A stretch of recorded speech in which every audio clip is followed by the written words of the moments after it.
Welcome to Statisticspedia. Now today's topic is probability distribution. The most important topic जो maximum weightage cover करता है आपके exam paper में.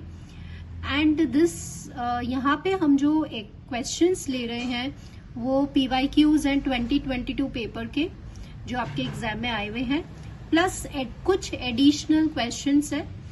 देखिए फर्स्ट क्वेश्चन देखिए, the mode of binomial distribution for which the mean is 3 and variance is 3b. अब question क्या है कि आपका जो डिस्ट्रीब्यूशन है वो बाइनोमियल है, मीन आपको गिवन है, वेरिएंस आपको गिवन है और आपको निकालना है मोड. तो मीन ऑफ बाइनोमियल डिस्ट्रीब्यूशन क्या होता है स्टूडेंट्स? एनपी होता है. सो एनपी आपको 4 गिवन है एंड वेरिएंस क्या होता है? एनपीक्यू होता है, वो आपको 3 गिवन है. तो here we need to find the value of n number of trials की हमें वैल्यू निकालनी है. एनपी की वैल्यू क्या है? 4 है, तो यहाँ पे आप 4 रखेंगे तो आपके पास क्यू की वैल्यू क्या आ गई? आई राइट इट ओवर हियर 3/4. ये आपका क्यू आ गया. तो पी क्या आ जाएगा? 1/4. ठीक है. अब पी अगर 1/4 आया, यहाँ पे जब पुट करोगे तो यहाँ से एन क्या आ गया आपका? 16 आ गया. 16 हो गया. अब फाइनली हमें मोड निकालना है. तो मोड क्या होता है? n+1 into P. This is mode. तो वो क्या होता है? n+1 into P. तो यहाँ पे आपका ये हो गया 17/p आपका 4. तो ये हो गया आपका 4.25. तो क्या है कि आप जब मोड निकालते हो तो आपको n+1 इंटू पी निकालना होता है. अब यहाँ पे हमारे पास वी हैव 2 केसेस. एक तो आता है m+f और एक आता है m. Now what do you mean by this? m+f मतलब कि सपोज आपका आंसर अगर ये आ रहा है तो ये इंटीजर पार्ट है और 0.25 फ्रैक्शनल पार्ट है. अगर आप ऐसे ब्रेक कर पा रहे हैं तो इसका जो आंसर होगा वो क्या होगा? m. मतलब ये क्या हो जाएगा? इसका मोड हो जाएगा. इसे कहते हैं यूनिमोडल. एक ही मोड है तो यूनिमोडल.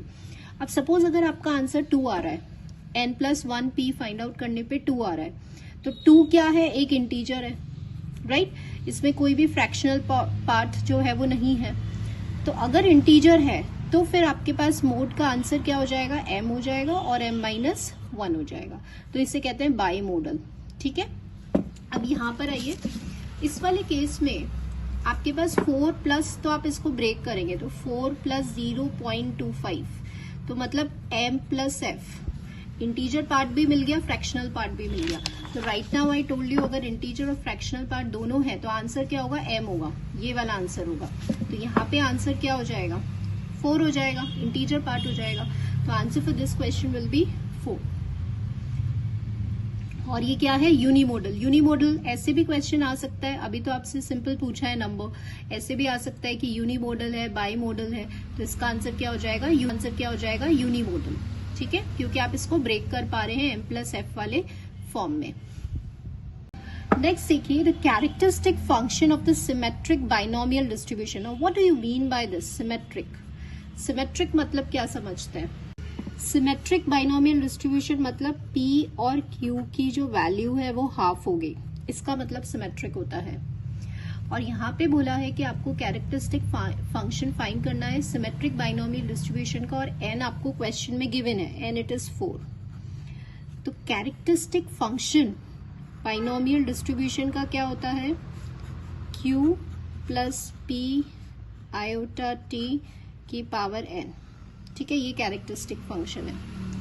तो यहाँ पे आपको सिंपली वैल्यू सब्सटीट्यूट करना है. p और q तो हाफ हाफ है और n आपका 4 है. तो हाफ जब आप कॉमन लेंगे और जब आप बाहर लेंगे तो ये ध्यान रखिएगा, जल्दीबाजी में हम नहीं लेते. 2 की पावर 4 आएगा क्योंकि ये 4 है. 1 प्लस की पावर 4, तो ये 1/16 हो गया. 1 plus e iota 1/16 and this is a correct answer for this option. Next देखिए, the coefficient of variation of a Poisson distribution with the parameter lambda be what? तो सबसे पहले तो हमें coefficient of variation पता होना चाहिए ना. what is CV? coefficient of variation क्या होता है? एक relative measure होता है of standard deviation. ठीक है, जब भी आपको दो सीरीज की वेरिएबिलिटी को कंपेयर करना होता है तो हम CV को यूज करते हैं. तो इसका फॉर्मूला क्या होता है, sigma upon x bar, standard deviation divided by mean into 100 होता है, बट यहाँ 100 नहीं कर रहे, तो सिग्मा अपॉन एक्स बार। तो पॉइसन डिस्ट्रीब्यूशन की यूनिक या सबसे स्पेशल प्रॉपर्टी क्या होती है कि जो मीन और वेरिएंस है वो किसके इक्वल होता है, लैम्डा के। तो यहाँ पे it is not variance, it is standard deviation, तो ध्यान रखना है रूट लैम्डा आएगा, मीन है आपका लैम्डा, तो जब आप सॉल्व करेंगे तो आपका ये आ जाएगा। तो कोएफिशिएंट ऑफ वेरिएशन क्या होता है, 1/रूट लैम्डा। पॉइसन वेरिएट है with the probability x equals to 0, ये आपको गिवन है और आपको वेरिएंस निकालना है। तो x अगर पॉइसन को फॉलो कर रहा है विद द पैरामीटर लैम्डा, तो हमने सबसे पहले लिख दिया mean and variance equals to lambda. So अभी यहाँ पर हम क्या कर रहे हैं कि आपको PMF याद होना चाहिए पॉइसन का, वो क्या होता है, e की पावर माइनस लैम्डा, लैम्डा की power x upon x factorial. अब आपको 0 पॉइंट पे दिया हुआ है, तो x P0 क्या हो जाएगा, x की प्लेस पे जब आप 0 रखेंगे तो ये तो 1 हो गया, 0 फैक्टोरियल भी 1 हो गया, तो ये क्या होता है, e की पावर माइनस लैम्डा। तो ये हमें याद होना चाहिए। अब यहाँ पर देखिए आपको ये गिवन है इक्वल्स टू 0.6, तो आपने अभी इसकी वैल्यू क्या निकाली थी, e की power minus lambda equals to 0.6। अब आपको निकालना है वेरिएंस, तो आपको पता है कि mean of variance is equal to lambda, तो ultimately you need to find the value for lambda. तो कैसे करेंगे, आप लॉग ले लीजिए, log 0.6 and what is log e, log e 1 होता है, और जब ये माइनस जाएगा हम इसको क्या लिख सकते हैं, 6/10। तो जब ये माइनस log की प्रॉपर्टी है तो इसका रेसिप्रोकल हो जाएगा, तो ये हो जाएगा आपका 10/6। सो 10/6 मतलब 2 से आप इसको कैंसिल आउट करेंगे, 2 5 सा 10 एंड 2 5/3 आ रहा है। सो ये आप देख रहे हैं फर्स्ट वाला जो है ये 5/3 is the answer. Next question देखिए, if the fourth central moment of Poisson distribution is 2। अब फोर्थ सेंट्रल मोमेंट मतलब μ4 आपको 2 गिवन है, तो आपको वेरिएंस निकालना है, वेरिएंस मतलब लैम्डा निकालना है। तो आपको μ4 याद होना चाहिए, μ4 क्या होता है, 3 lambda square plus lambda is equals to 2, और 3 lambda square lambda minus 2 equals to 0, quadratic equation बन गई। अब आपको इसको सॉल्व करना है, तो हम इसको थोड़ा सा फैक्टराइज कर लेते हैं। वंस वी फैक्टराइज इट, यहाँ से 3 लैम्डा, और we know how to factorise it, तो लैम्डा की वैल्यू एक तो -1 आ रही है और लैम्डा की वैल्यू एक 2/3 आ रही है, 2 वैल्यूज आ रही हैं। सो लैम्डा कैन नॉट बी -1, क्योंकि लैम्डा को हमेशा कैसा रहना है, ग्रेटर देन 0 रहना है, क्योंकि पैरामीटर है पॉइसन डिस्ट्रीब्यूशन का, तो ये हमेशा ग्रेटर देन 0 रहेगा। तो -1 इज नॉट द आंसर, तो आंसर क्या हो गया आपका 2/3। तो इसके लिए आपको ये सब आप तभी सॉल्व कर पाएंगे जब आपको फोर्थ सेंट्रल मोमेंट पॉइसन का लर्न होगा, वो होता है 3 lambda square plus lambda. Next देखिए, the negative binomial distribution for r equals to 1 reduces to what. ये बहुत बार रिपीटेड क्वेश्चन है ये। तो जब r जो है 1 हो जाता है तो negative binomial distribution reduces to geometric distribution. Next, which of the following distribution is symmetric? Normal distribution symmetric होता है, yes, normal distribution symmetric होता है। यूनिफॉर्म भी एक symmetric distribution है। और अभी अभी हमने क्वेश्चन किया था कि अगर p और q की वैल्यू हाफ है तो बाइनोमियल भी सिमेट्रिक होता है, ठीक है। तो ये सारे ही सिमेट्रिक हैं, so answer for this question will be all of the above. Next देखिए, x अगर नॉर्मल डिस्ट्रीब्यूशन को फॉलो कर रहा है म्यू एन सिग्मा स्क्वायर, तो x प्लस a किसको फॉलो करेगा ना, वो ऑब्वियसली नॉर्मल को फॉलो करेगा। क्यों करेगा, क्योंकि आपको पता है linear combination of normal variates, normal variates को आप ऐड सब्ट्रैक्ट करते हो तो वापस आपको नॉर्मल वेरिएट ही मिलता है। लेकिन अगर आपको सपोज नहीं पता और आपको फाइंड करना है, तो यहां से देखिए एक्सपेक्टेशन ऑफ x आपको क्या गिवन है, म्यू, और वेरिएंस ऑफ x आपको क्या गिवन है, सिग्मा स्क्वायर। तो अभी आपको इसका मीन निकालना है और इसका वेरिएंस निकालना है। तो यहाँ पे आप प्रॉपर्टी लगा रहे हैं एक्सपेक्टेशन की। एक्सपेक्टेशन जब कांस्टेंट पे लगेगा तो कांस्टेंट ही आएगा, तो ये आपका आंसर हो जाएगा म्यू प्लस ए। और वेरिएंस, तो ये हो जाएगा वेरिएंस ऑफ एक्स। क्यों? क्योंकि वेरिएंस जो होता है it is not affected by the origin. आप कोई भी वैल्यू, कोई भी कांस्टेंट ऐड सब्ट्रैक्ट करोगे तो वेरिएंस अफेक्ट नहीं होता है, तो ये वेरिएंस ऑफ एक्स ही रहेगा, विच इज सिग्मा स्क्वायर। तो मीन तो हो गया म्यू प्लस ए और वेरिएंस हो गया सिग्मा स्क्वायर, तो answer will be this. Next question देखिए, द एमजीएफ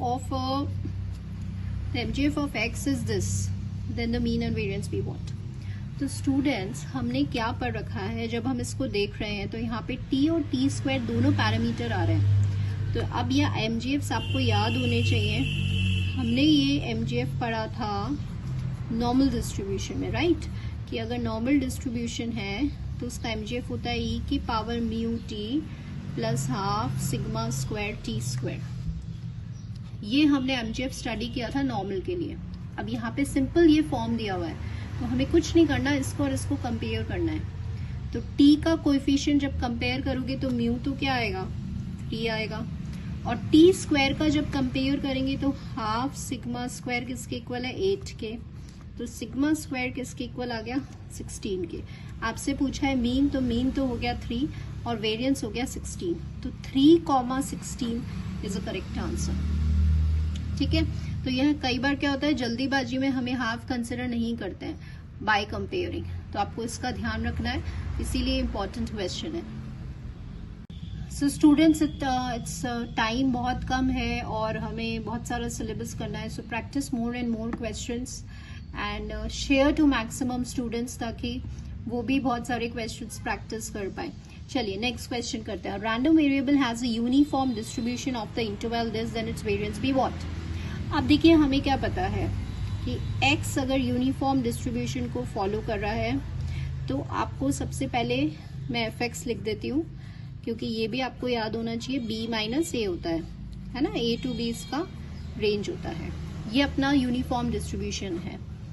तो अब इसमें तो सिर्फ a -1 दे रखा है और b आपको ये दे रखा है। अब आपसे वेरिएंस पूछा है, लेकिन हम लोग मीन भी रिवाइज करते हैं कि अगर मीन है तो क्या हो जाएगा, b माइनस। तो मीन क्या होता है इसका, a प्लस बी बाई 2, ये इसका मीन होता है। और वेरिएंस क्या होता है, b माइनस ए का होल स्क्वायर बाय 12। तो आपको b की वैल्यू पता है 3, माइनस इसकी वैल्यू -1 है तो ये +1 हो जाएगा, इसका होल स्क्वायर बाय 12, तो 16 बाय 12 हो गया। और ये हो गया आपका 4/3। This is a answer. तो ये सब हम तभी सॉल्व कर पाएंगे शॉर्ट टाइम में जब आपको ये यूनिफॉर्म के मीन एंड वेरिएंस याद होंगे। नेक्स्ट देखिए, the variance of the beta distribution of the first kind be. अब ये थ्योरेटिकल क्वेश्चन है, इसमें आपको वेरिएंस याद होना चाहिए बीटा डिस्ट्रीब्यूशन का। सो mn होता है, ये रहा mn m plus n whole square m plus n plus 1। So the answer is this. 0 to b का प्रोबेबिलिटी दिया हुआ है, तो आपको इसका वैल्यू निकालना है। तो स्टूडेंट्स, अभी मैं आपको एक चीज बता देती हूँ, अगर इस पर और भी क्वेश्चंस आ सकते हैं। नॉर्मल डिस्ट्रीब्यूशन जो होता है ना, वो सिमेट्रिक है, ठीक है ना। What do you mean by symmetric? Symmetric मतलब ये होता है कि अगर आपको -b और 0 के बीच की प्रोबेबिलिटी निकालनी है, ये वाली प्रोबेबिलिटी निकालनी है, तो क्योंकि नॉर्मल डिस्ट्रीब्यूशन सिमेट्रिक है तो इसकी प्रोबेबिलिटी किसके इक्वल हो जाएगी, 0 to b के इक्वल हो जाएगी, ठीक है। ये सिमेट्रिक होता है। तो अब क्वेश्चन में है कि आपको निकालना है, आपको 0 to b की प्रोबेबिलिटी गिवन है, ये गिवन है आपको a, तो इसका मतलब -b to 0 की भी क्या हो जाएगी, a हो जाएगी। और आपको ये निकालना है, एब्सोल्यूट निकालना है। तो सबसे पहले आपका mod x greater than equals to b है, तो आप इसको लेस में लेकर आइए। अब आपको पता है एब्सोल्यूट 2 वैल्यूज लेता है, तो अब यहाँ पे -b से ये कहाँ तक रेंज करेगा, +b में। तो आपको प्रोबेबिलिटी निकालनी है ये वाली, -b से +b निकालनी है। तो हम इसको ब्रेक कर देंगे। कैसे? हम -b से 0 जाएंगे और हम 0 से b में जाएंगे, ठीक है। अब माइनस बी से 0 भी ए थी और 0 से बी भी ए थी, तो क्या थी ये 2a।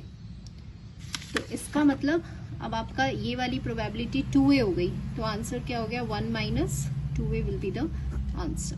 तो ऐसे हम इसको फाइंड आउट करते हैं तो सिमेट्रिक प्रॉपर्टी की हेल्प से। नेक्स्ट देखिए, फॉर द मीजोकर्टिक, तो सबसे पहले हमें ये याद होना चाहिए कि आपका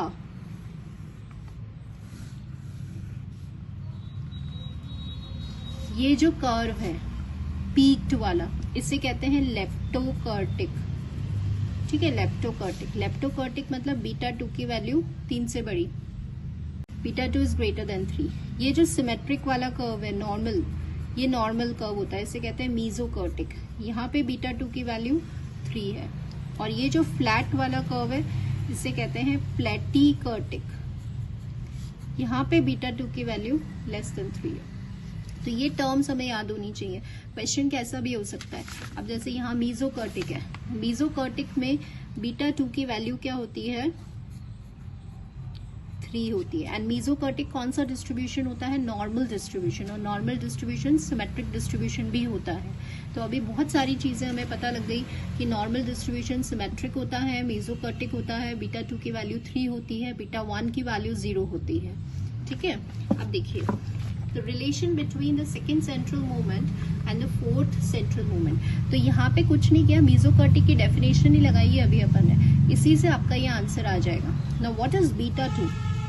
बीटा 2 होता है सेकेंड मोमेंट जो कर्टोसिस को करता है। तो μ4 अपॉन μ2 का स्क्वायर किसके इक्वल है, 3 के इक्वल है, और आपको रिलेशन μ2 में एक्सप्रेस करना है। तो μ4 अपॉन 3 μ2 का स्क्वायर, तो μ2 किसके इक्वल हो गया, रूट में आ गया आंसर। तो μ2 is equal to μ4 upon 3 under root. This is a relation. So students, it's a request to all of my students कि समहाउ अगर ये वीडियो आपको हेल्प कर रहा है और आपकी प्रैक्टिस हो रही है तो लाइक जरूर करिए, बिकॉज ये मेरे लिए एक मैसेज होता है and it keeps my motivation up also कि yes my students are getting what I want to teach to them, right?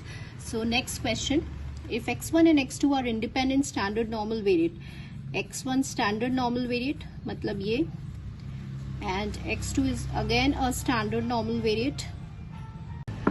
तो यहाँ पे स्टैंडर्ड नॉर्मल वेरिएट गिवन है और आपसे बोला है कि इसका डिस्ट्रीब्यूशन फाइंड करो। तो आपको पता है कि नॉर्मल वेरिएशन की एक, नॉर्मल डिस्ट्रीब्यूशन की एक प्रॉपर्टी होती है लीनियर कॉम्बिनेशन। आप कुछ भी ऐड सब्ट्रैक्ट करोगे तो आपको नॉर्मल वेरिएट ही मिलेगा, तो ये तो आपको पता है। लेकिन फाइंड कैसे करेंगे आप, तो आपको इसका मीन निकालना है। तो अभी आई एम राइटिंग दिस, 1/√2 बाहर आएगा। अब expectation of x1 minus expectation of x2। ठीक है, अब इतना टाइम नहीं होता है क्योंकि ऑब्जेक्टिव पेपर है, but I am telling you so that आपको ये इजी हो जाए। दोनों के एक्सपेक्टेशन कैसे हैं, 0 है, मीन 0 है, तो ये क्या हो जाएगा 0 हो जाएगा। अब ऑप्शन में से देख लो आप कौन कौन से ऑप्शन हो सकते हैं। ये तो कैंसिल आउट हो गया, तो ये 3 ऑप्शन हो सकते हैं। अब आपको निकालना है वेरिएंस। तो वेरिएंस कैसे निकालोगे, देखो वेरिएंस ax क्या होता है, a square variance of x होता है, ये हमें पता है। तो यहाँ पे आपको वेरिएंस निकालना है x1 माइनस x2। जल्दी बिल्कुल नहीं करना है, अदरवाइज मार्क्स डिडक्ट हो जाएगा। आराम से करिए बट गलत नहीं करना है। तो जब ये आपका a है, तो जब ये बाहर आएगा तो 1/√2 का होल स्क्वायर आएगा, इस पर ध्यान देना है। कई स्टूडेंट्स इस पे प्रॉपर्टी लिख देते हैं और इसको माइनस लिख देते हैं जल्दी में। No, it is not minus, है ना, क्योंकि -1 है, -1 का स्क्वायर क्या होता है +1, तो ये प्लस आएगा, तो ये गलती नहीं करनी है। तो 1/2 variance of x1 and x2, 1 and 1 है, तो आप क्या हो जाएगा 2, तो ये आंसर आ रहा है 1। तो ये हो गया n0,1, this is a answer. And in order to confuse, देखिए 1/2 भी है, 2 भी है, तो ये कंफ्यूजन के लिए है। ये आंसर्स तब आते हैं जब आप ये √2 नहीं करते या माइनस करते, 0 भी आ सकता था। ठीक है, तो this is how we can solve. Next देखिए, the first central movement of a uniform distribution be this. तो फर्स्ट सेंट्रल मूवमेंट, तो अभी मैंने आपको बताया था, अपन ने जब यूनिफॉर्म डिस्ट्रीब्यूशन किया था, समटाइम्स स्टूडेंट्स यूनिफॉर्म डिस्ट्रीब्यूशन की जगह रेक्टेंगुलर डिस्ट्रीब्यूशन भी आ जाता है। आपको पता होना चाहिए uniform and rectangular distribution one and the same thing. तो मीन क्या होता है? a plus b by 2। तो b तो यहाँ पे क्या है? a है, और a क्या है? माइनस a है। तो अल्टीमेटली क्या आया? 0 आया। फर्स्ट सेंट्रल मोमेंट मतलब, सॉरी स्टूडेंट्स, मेरा ध्यान नहीं गया। यहाँ पे ये होगा फर्स्ट सेंट्रल मोमेंट। तो ये हमें ये भी फाइंड करने की जरूरत नहीं है, क्योंकि फर्स्ट सेंट्रल मोमेंट क्या होता है? Mu one is always 0। So this is a very good question, I am really sorry. ये आपका है म्यू1 प्राइम, ठीक है। यहाँ पे फर्स्ट सेंट्रल मोमेंट है, फर्स्ट सेंट्रल मोमेंट म्यू1 हमेशा ही 0 होता है, तो हमें ये कैलकुलेट करने की भी जरूरत नहीं है, ठीक है। सो म्यू1 इज 0। और इवन इफ अगर आपसे बोलते फर्स्ट रॉ मोमेंट, तो रॉ मोमेंट म्यू1 प्राइम था, और वो भी यहाँ पे 0 आता इस केस में। नेक्स्ट देखिए, the characteristic function of a standard Cauchy distribution. Repeated question है, बहुत बार आता है, और हम कुछ ना कुछ गलती कर जाते हैं। तो कैरेक्टरिस्टिक फंक्शन कॉचीज का होता है ये, e की पावर माइनस बाहर है, modulus of t। This is the answer, ठीक है। सो होप आज का लेक्चर आपके लिए बहुत ज्यादा यूजफुल रहा होगा। Please practice such type of questions. Calculative based maximum weightage cover करता है आपका probability distribution. Prepare your short notes, learn all the MGFs and characteristic functions and central moments. Definitely you will score very good marks. So thank you students for watching the video.